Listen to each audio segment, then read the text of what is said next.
11-year-old reincarnate Ryoma Takebayashi lives deep in the forest, having already tamed over 1,000 slimes. By feeding them different foods, he coaxes the blobs into rare, ability-laden evolutions. Cleaner slimes scrub his dishes while scavenger slimes devour his garbage, until the day he spots strangers carrying their wounded companion.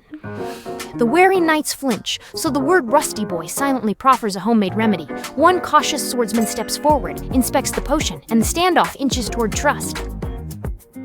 After a grateful knight thanks him, Ryoma leads the group to his forest apartment, shocking the knights with the revelation that he lives utterly alone. Sticky slimes burst in, nearly provoking steel, until Ryoma calms them and earns an apology, plus the confession that one knight is also a slime-taming monster tamer.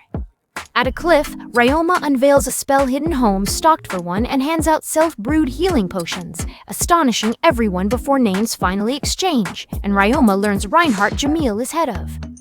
A noble family thanks Ryoma for his help. The Knights of Jamil introduce themselves and reveal Hughes was wounded by bandits. Reinhardt asks where Ryoma learned magic. Ryoma answers his late grandparents taught him, leaving him alone for 3 years. Reinhardt finds this tragic, but Ryoma shrugs it off. Camille produces a magic item to scan Ryoma's power, confirming fears the boy's mental resilience is alarmingly strong.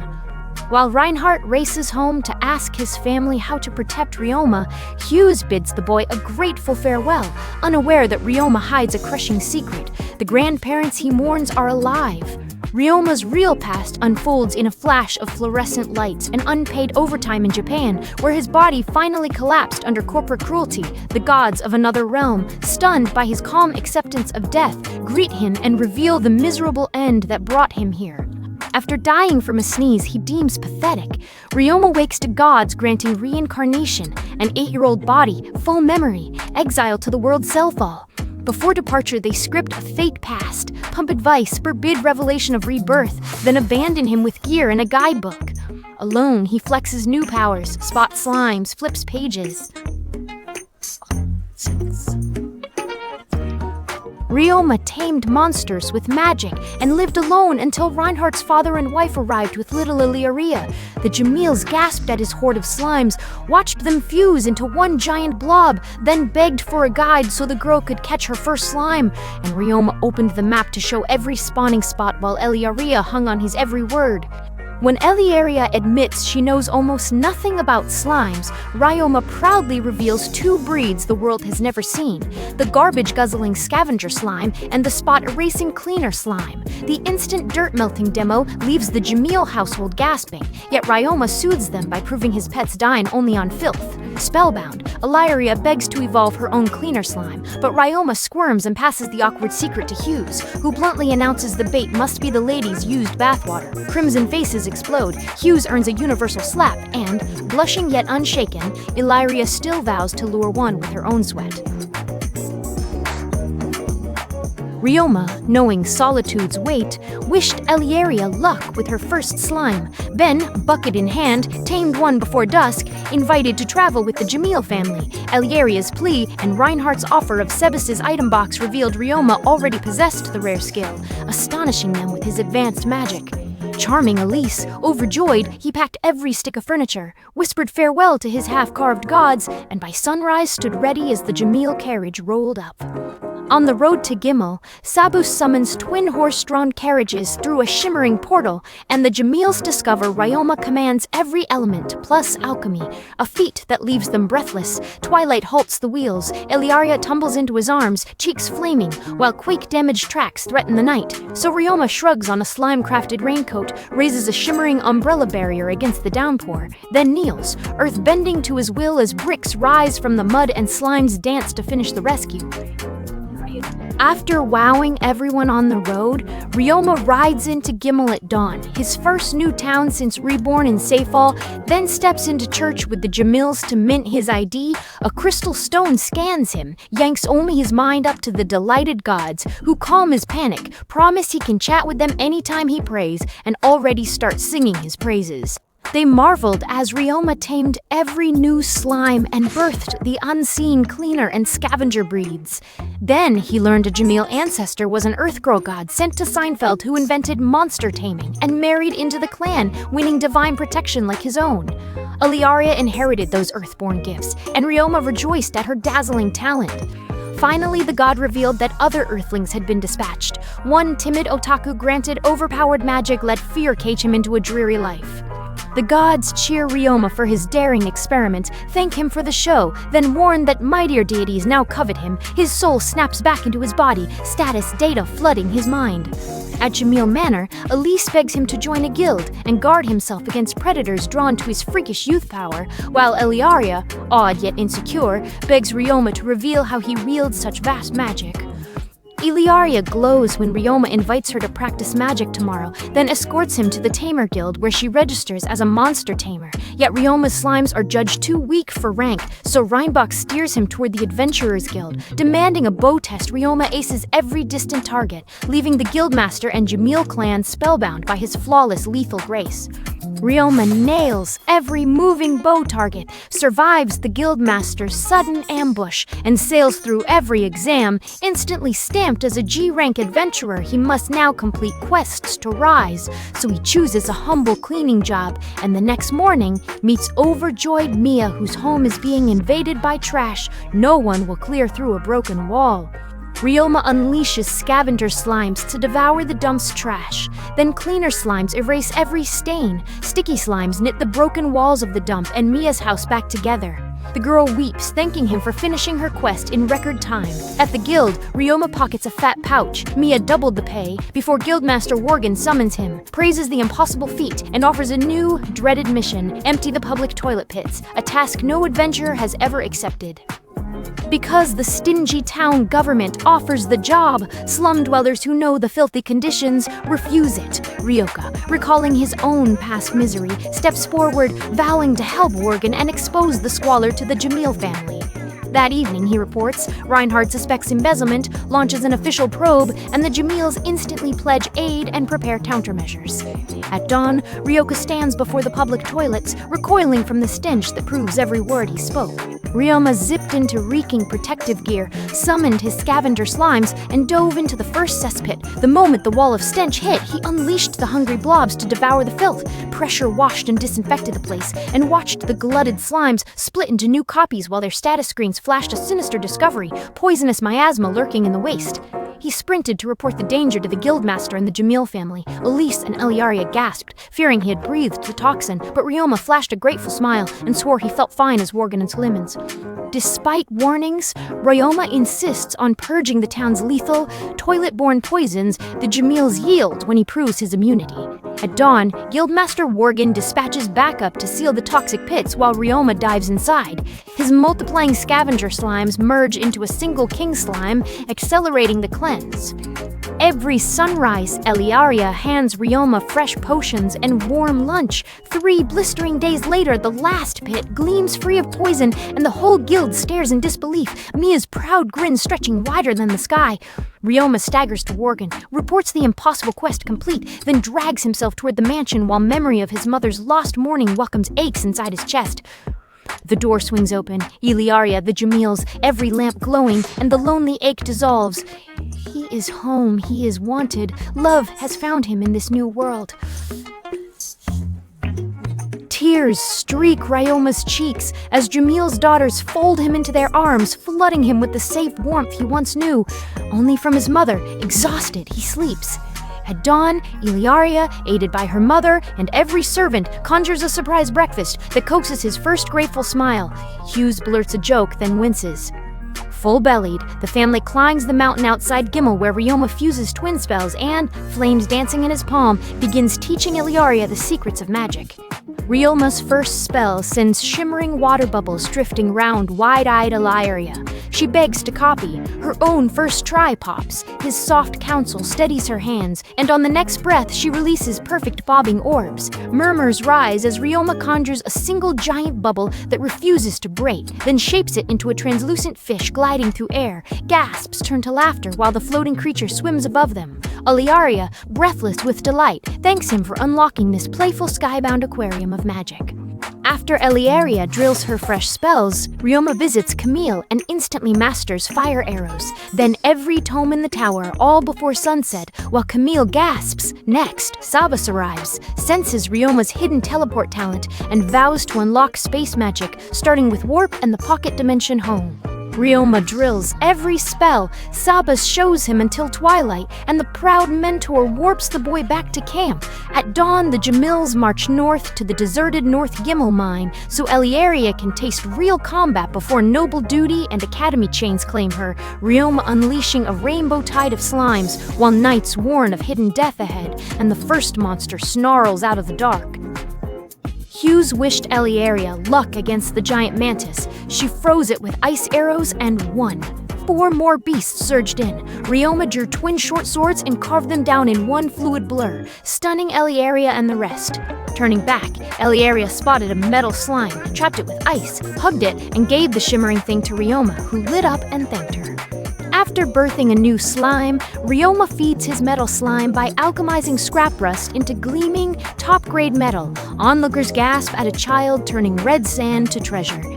At dusk, Reinbach presents him to merchant Serge Morgan, who covets the ingots and vows to market them. Ryoma begs anonymity, the Jamil clan warned that a prodigy's fame could bring danger. Then Reinhardt shocks Ryoma by insisting every coin of profit stay with the boy. After the guild devoted every coin to Ryoma, he grins at tomorrow's hunt beside Sergei. Dawn brings the master's alarm. Savage ores in the mine demand every blade.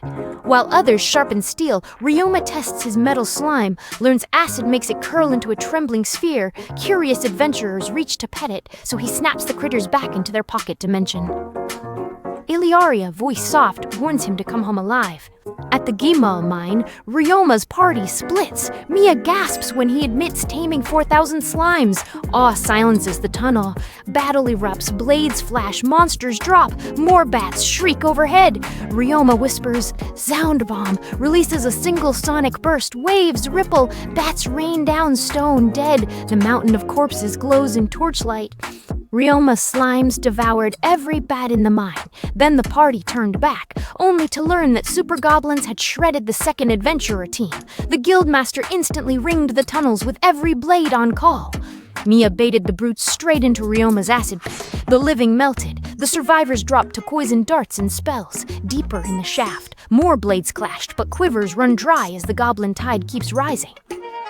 Goblins surge, wounds mount, despair spreads. Ryoma races time, then unleashes 4,000 slimes that circle the strongest brutes. He detonates a sound, bomb, freezing every foe, commands the jelly wave to strike, carves a path for the reeling adventurers. Guildmaster Worgen rallies the hall to back him, spirits ignite. Together they slash the horde until the field lies still. Just as cheers rise, the colossal goblin leader strides from the shadows, victory faltering into breathless silence. Hidden giant goblins and the goblin commander's hoggoblins ambush Ryoma. He instantly commands his slimes to strike, and they shred the brutes, dissolve the corpses, then devour every trace of stubborn goblin grime. Mia marvels at the spotless result. Outside, researcher Lepin reveals the slimes have evolved. Healing slimes now cast high heal, and the entire adventurer corps surges in to thank Ryoma for their flawless victory. Healing slimes sip water, photosynthesize, stay fragile. Ryoma's slimes overpower, earning awe. Dusk finds him swapping shifts with Jeff, refusing rest, recalling lonely forest nights, now grateful for the Jamil Bridge to warm crowds. At home, Mia nudges him toward laundry dreams. He reports 2,000 mine goblins gone. Shock fills the room, then asks the family to hear more. Aliaria gasps when 11-year-old Ryoma announces he will open his own laundry, grateful yet refusing to burden the Jamil family any longer. Elise, tearful, concedes he needs to grow. Reinhardt and Reinbach marvel at his precocious maturity, and the entire clan rallies to crown the child entrepreneur a future top G. Ryoma must write to the Jamil family and visit often. Iliaria adds a 3-year separation while she attends the Magic Academy, demanding his vacation time company, a vow he swears never to forget. Elise insists he keeps sleeping in the mansion until they leave Gimel, and Ryoma agrees, then learns the town will host rare grail frogs prized for potions and armor. Certain times of the year, Ryoma thought the Jamil family wanted grail frogs, but Reinbach corrected they seek lumarin birds. Eliaria showed dazzling pictures, then invited Ryoma to join the hunt. Reinhardt pivoted to business. Ryoma vowed to keep adventuring and launch a laundry powered by his miracle-eating cleaner slimes. Maids raved the slimes erase every stain. Reinbach pledged to bring in merchant Serge to mentor him. Finally, Reinhardt asked a favor: patrol the mines so monsters won't nest again. The next day, Ryoma visits Serge for advice on opening a laundry. Serge, dazzled by the cleaner slimes, predicts a shining future and urges him to join the Merchants Guild, then personally escorts him by carriage, promising lifelong support. At the guild, Master Galessa greets them, loves the slime laundry concept, hands Ryoma the registration papers, and even points out a bargain storefront lot, leaving Ryoma stunned that everything is falling into place so fast. Ryoma tells Eliaria his shop's in the perfect spot. Serge offers cheap paperwork and urges hiring staff, then shocks Ryoma by vowing to line up seasoned managers.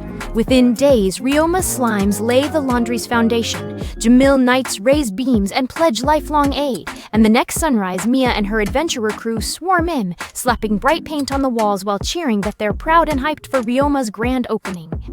Ryoma's future customers cheerfully vow to keep his new laundry busy. He gratefully bows, watches the bamboo forest sign rise, accepts Eliaria's flowerbed idea, plants beside her, shrugs off her fatigue concern, admits he once crafted dolls, promises her a handmade one, schedules a thank you party, then slips away at dusk toward the church. Ryoma's soul arrives in the realm of the gods. Kufo greets him and explains that Lulusha is shopping on Earth while Gain is at an idol concert, then brags about his own thrill-seeking hobbies that once endangered Earth. As the visit ends, Kufo warns that Ryoma's mind is adapting to his child body, making him ever more childlike. Ryoma thanks him, returns home, eagerly invites every friend to tomorrow's party, and sets the scene for Sergei riding in a carriage with two companions. While Ryoma and Eliaria cook up a storm with Ariani and Lilia, word arrives that Serge has reached the laundry with two stunned workers who can't believe the spotless shop is run by 11-year-old Ryoma. Serge praises the boy's uncanny maturity. Ryoma steps in to accept congratulations, meets prodigy twins Carla and Callum, hears Serge boast of their vast experience, then immediately launches into a live tour, revealing how every grimy garment is sealed in a numbered bag and swapped for a clean check kept swaff for Sprubjelning. Ryoma leads the twins into the rhythmic dance of cleaner slimes, oceans of jelly sweeping grime away. Awestruck, the kids grasp the full laundry line in a blink, their savvy sparking Ryoma's respect. He opens the staff haven, beds waiting like blank pages, then boom! Mia and comrades crash in, sense of feast rising. Heart drumming, Ryoma climbs the trembling stage, words wobbling out, Mia's proud smile anchoring every syllable. After Ryoma thanks his friends for crowding his store and wishes them fun, Galessa murmurs to Worgen that the boys' laundry shop has a shining future, while Carla and Callum already sweat and smile, impressed. Ryoma, trembling, asks whether the noble Jamils will relish his food, and Reinhardt whispers that price is no flavor. Mia and Jeff devour dish after dish. Eliaria glides in with steaming pie. Cheers erupt, the twins glow, the party ends. Ryoma nervously thanks them, dreading they will scorn a kid boss, but Carla and Callum instantly pledge to stay, awed by his trust and kindness. Ryoma basks in praise and anticipates teaming with twins, Carla and Callum, until they mistake him for nobility because he lives with the Jamil family in a mansion. Ryoma quickly clarifies he is just a normal adventurer. At sunrise, his first business day begins. Carla and Callum arrive to tend the new laundry shop alongside Ryoma and Eliaria. Ryoma heads to the guild to announce the opening. Eliaria departs for magic classes with a cheerful goodbye, and inside the guild house adventurers already chatter about Ryoma's laundry. After accepting a quest, Ryoma detours to the mines of Gimel, obliterates every lurking monster while his slimes harvest herbs, then teleports to his packed laundry where the same slimes flawlessly wash clothes and keep customers beaming. When dusk reveals the twins have not rested once, Ryoma vows to hire help and designs fair conditions before heading onward. Sa knew Ryoma's venture would soar, so she staffed it at once. The delighted Jamils cheer the boy's triumph. Eliaria kisses him goodnight, and drifting off, he savors serenity unknown to his prior desk-bound life. Dawn reveals spotless laundry and beaming patrons. Gasping women gawk at vanished stains, while Ryoma informs two managers he must reach the Merchants Guild. There, Guildmaster Galessa lines up eager aides who freeze. This tycoon is only a child, yet Ryoma calmly states he is the Bamboo Forest, Laundry's boy owner, Ryoma, hires slimes to scrub every stain. Skeptics bolt at both his age and his gooey staff, leaving only an ex-assassin Faye and tiny daughter Li Ling, who limps forward on a shattered leg, begging for honest work. Ryoma welcomes them, muses that his heel slimes might knit the bone, points to waiting dormitories, then quietly notes their hidden blades and the truth: they were killers craving a fresh life. Jolessa vouches for the pair. Li Ling recounts how war cost them their posts. A mine accident crippled her father, and desperation led them to Ryoma, who instantly hires them as guards for his laundry. Awed by the shop, grateful Faye and Li Ling meet the manager twins, exchange warm hopes, and begin learning the daily rhythm. Ling gasps at the teeming slimes as day 1 closes on his rookie staff. Day 2 dawns and the laundry is again swamped, so Carla and Callum seize the books while Ryoma leads limping Faye aside, uncorks his pocket dimension, and lets a single slime knit the shattered leg in glowing pulses. Faye stands, laughs, and, with Ling, thanks the boy who spared them ruinous doctor's fees. Then Ryoma hears of the slave wage mines they fled and escorts the grateful pair to the bright rooms he calls. Ryoma's surprise at his booming laundry sparks the twin managers to push for a second branch. Mulling it over, he credits Li Ling and Faye for guarding the clothes and hikes their pay, earning grateful smiles. Next morning, Eliaria begs to help, but dashes off to school, leaving Ryoma, his staff, and the slimes humming through loads. At break, he slides hot pizza under their noses, winning cheers before Mia and the others step back in. Adventurers cheer as Ryoma's cleaner slimes instantly refresh their filthy gear. On the third evening, his income doubles again, new customers pour in, and he vows to hire more hands, plus a cook to reward them. Staff hail him as the best boss. Next morning, he strides into the Merchants Guild, tells Galiza he needs workers and a chef. Galiza gasps at the paradise Ryoma has built. That same day, 3 capable women audition. Odd that a kid runs such a hit shop, and Ryoma smiles at the kid runs such a hit shop, and Ryoma smiles at the cook he will choose, Selma. Ryoma looked ahead to his partnership with Jalessa when she stunned him, opened a second laundry. Days pass, rookies learn the rhythm. Ryoma masters solo ownership, rising to top G status while Jamil Kin beam at his grind. Next sunrise, he strides to Sergi, who toasts the debut triumph, then pitches waterproof gear for the coming Grail Frog season. The merchant begs Ryoma to stitch rainproof wear for adventurers. Ryoma promises waterproof garms, then in his bedroom feeds a normal slime, while Eliaria discovers he is breeding a new metal slime. She insists on joining him to the abandoned mine, unpacks a violin, and explains that charming lemur birds requires a concert. If they love, the melody taming becomes effortless. Her haunting music enchants Ryoma and every slime, and when the last note fades, the slimes spin the promised waterproof garments beside her, the fresh garments waiting only for final touches Byram's beside her, the fresh garments waiting only for final touches. Ryoma shapes clay into a doll of Eliaria with magic. She beams at the gift, then gasps as he unveils an entire shelf of lookalikes for every Jamil and friend. So her parents urge her to bring them to school as lucky charms, and she whispers for one more of Ryoma himself, before Dawn finds him scrubbing laundry, serving crowds, racing to Gimmelmine to weave waterproof garms, then turning his slimes into tiny warriors while he trains beside them.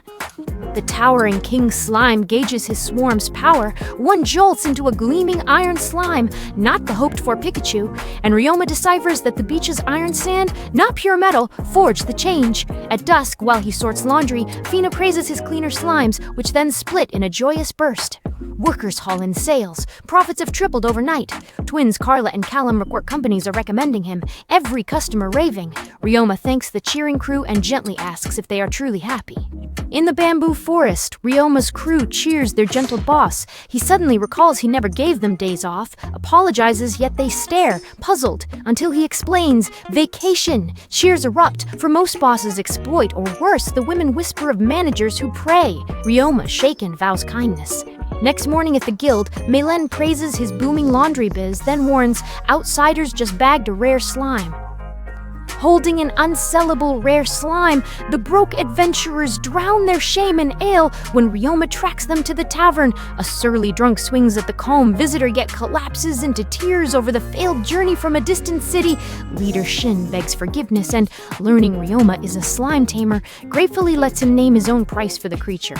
Ryoma spots a rare slime unlike any he's tamed, pays 2 gold coins without hesitation, promises Shin and Kai that catching growl frogs will soon make them rich, invites them to visit his laundry, teleports to the mouth of Gimel Mine, inspects his new, bloody slime that gleefully drains corpses, then serenely spends the next days running suds and spinning linens, while the crimson pet pulses contentedly at his feet. Ryoma crafts a tiny self-portrait doll for Eliaria, while overhead the gods sip bubble tea and cheer his isekai joy until Gain chokes on a tapioca pearl.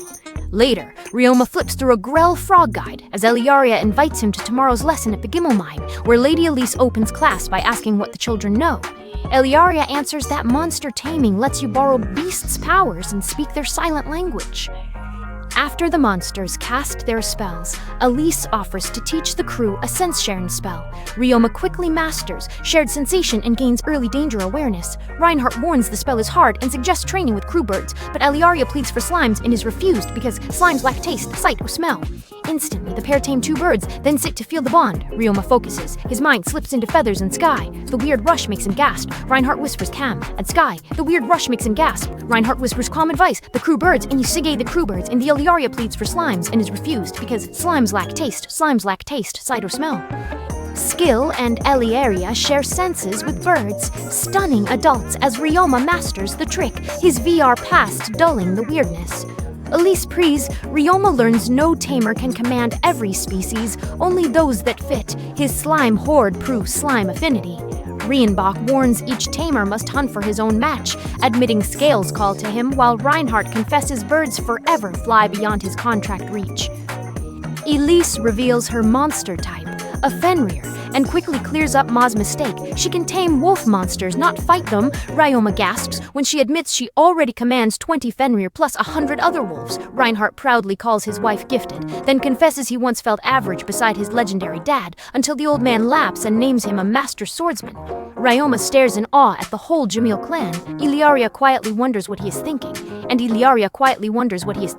and Elise tops the awe by saying Rienbach is even greater. He tamed dragons. Half Ryoma's tamed beasts turn out to be dragons. Reinbach shrugs, pure luck. First catch was a dragon leader, so the whole flock obeyed, yet they stay in the peaks too mighty to summon. Ryoma's own dragon guards travelers in distant mountains. Elise's Fenrars patrol the woods. Reinhardt warns, great beasts need rare homes. Days pass. Ryoma stitches waterproof cloaks, dispatches them to Surge, strolls to the guild where friends buzz. Grail frog season nears, priceless potions and gear from slimy hides, and they corner him with one burning question. Walana and Mizalia fretted over dirty clothes, so Ryoma told them Morgan sells workwear. They thanked him and raced to Surge that same evening. Later, Ryoma learned the Jamils will visit the lake so Eliaria can tame a lemur bird. He strummed his guitar, dreaming of a concert and of their shared journey, then felt a pang knowing Eliaria must leave for school after the trip. 2 days on the road, Eliaria droops with fatigue, yet marvels at Ryoma's boundless energy as they near the lake. Word arrives that Eliaria is coping, and that Ryoma is simply special. Moments later, Ryoma meets Shin's adventurer party, lingers to chat, and hears the still guilty sign-bearer apologize for yesterday's drunken mess and thank him for the Grail Frog gold tip, delighting Ryoma. So Shin's crew vows to drop by the laundry after their quest. Then Ryoma dashes to the lake, where lemur birds wheel overhead chasing frogs, and where he realizes his friends are also sweating to trap growl frogs for cash. And finally, Reinhardt spots a weirdo torturing a flute while attempting to tame one of those very birds. Ryoma learns birds punish bad concerts with warning shrieks. When the man attacks the flock for hating his whistle, Razor Wind drives him off, the swarm chasing to kill until Ryoma's last-second wall halts them. A single Lemo bird's magic cry of pain cripples everyone but him, so he traps the rogue in a silenced room. The flock departs. Reinhardt sends Camille to heal the wounded. The survivors thank Ryoma, who now demands answers. Reinbach tells Ryoma the expelled bird is a rare nightmare. Limor that casts dark magic. Ryoma, protected by divine resistances, survives unharmed while nearby adventurers lie wounded, and every Limor vanishes. Eliaria, determined to catch one, lingers with Ryoma beneath the trees. Laundry workers and twin helpers wash clothes and wait for dinner as Li Ling cheers the diligent cleaner slimes. Together, the pair watch the sky, hoping the birds will circle back, until Eliaria quietly warns that soon they may be parted forever. Ryoma falters before Eliaria's sorrow. Her mother steadies him. The girl brightens and begs him for letters. Then Rizmaster Hughes barges in with swaggering counsel, taunts Ryoma with a tree kiss, eats a knockout punch. Eliaria overhears, blushes. Lemur birds wheel back. Ryoma tries to retreat. Eliaria seizes his sleeve. "Stay, you are my courage," then lifts her voice in the birds awaiting concert. Eliaria's gentle song enchants every listening bird. Then the lemur birds glide in, and with Ryoma wishing her luck, she calmly claims a whole flock and glows with joy. Ryoma lifts his guitar, the lemurs tilt their heads, Hughes weeps at the flowing notes, even the nightmare lemur bird surrenders, and a second flock settles at Ryoma's feet. Eliaria and the adventurers cheer their new monster taming bard. After Eliaria tamed the rare light affinity phantom limberbird, its shimmer entrancing all except Reinhard, whom it shunned, the mansion erupted in cheers for both her and Ryoma's tamed lemur birds. Eliaria's song soared, Ryoma's charm lured her to his room, then her smile cracked. "Nobles must leave for magic school at 12, she whispered terror of friendless halls. Ordinary kids avoid Eliaria ever since her wild magic erupted at 5 and terrified a boy. A memory that still makes her dread Ryoma will also shrink from her. When he hears the tale, he gently insists he is not afraid, confesses he is different too, and lifts her heart, so Eliaria, vowing never to fear him, presses a glowing stone necklace into his hands as a goodbye token that will bind them to reunite. Ryoma gifts Eliaria a cleaner slime and a scavenger slime. Her joy lights the night. At dawn, the Jamil family rolls toward the next town. The servant begs Ryoma to visit often and devour vegetables. Farewells ripple as every voice begs for letters. Eliaria fights tears, pleads drop the polite mask, whispers, "Call me Ilia," vows to study, grow great. Their linked adventure ends. Ryoma stands, watching the road already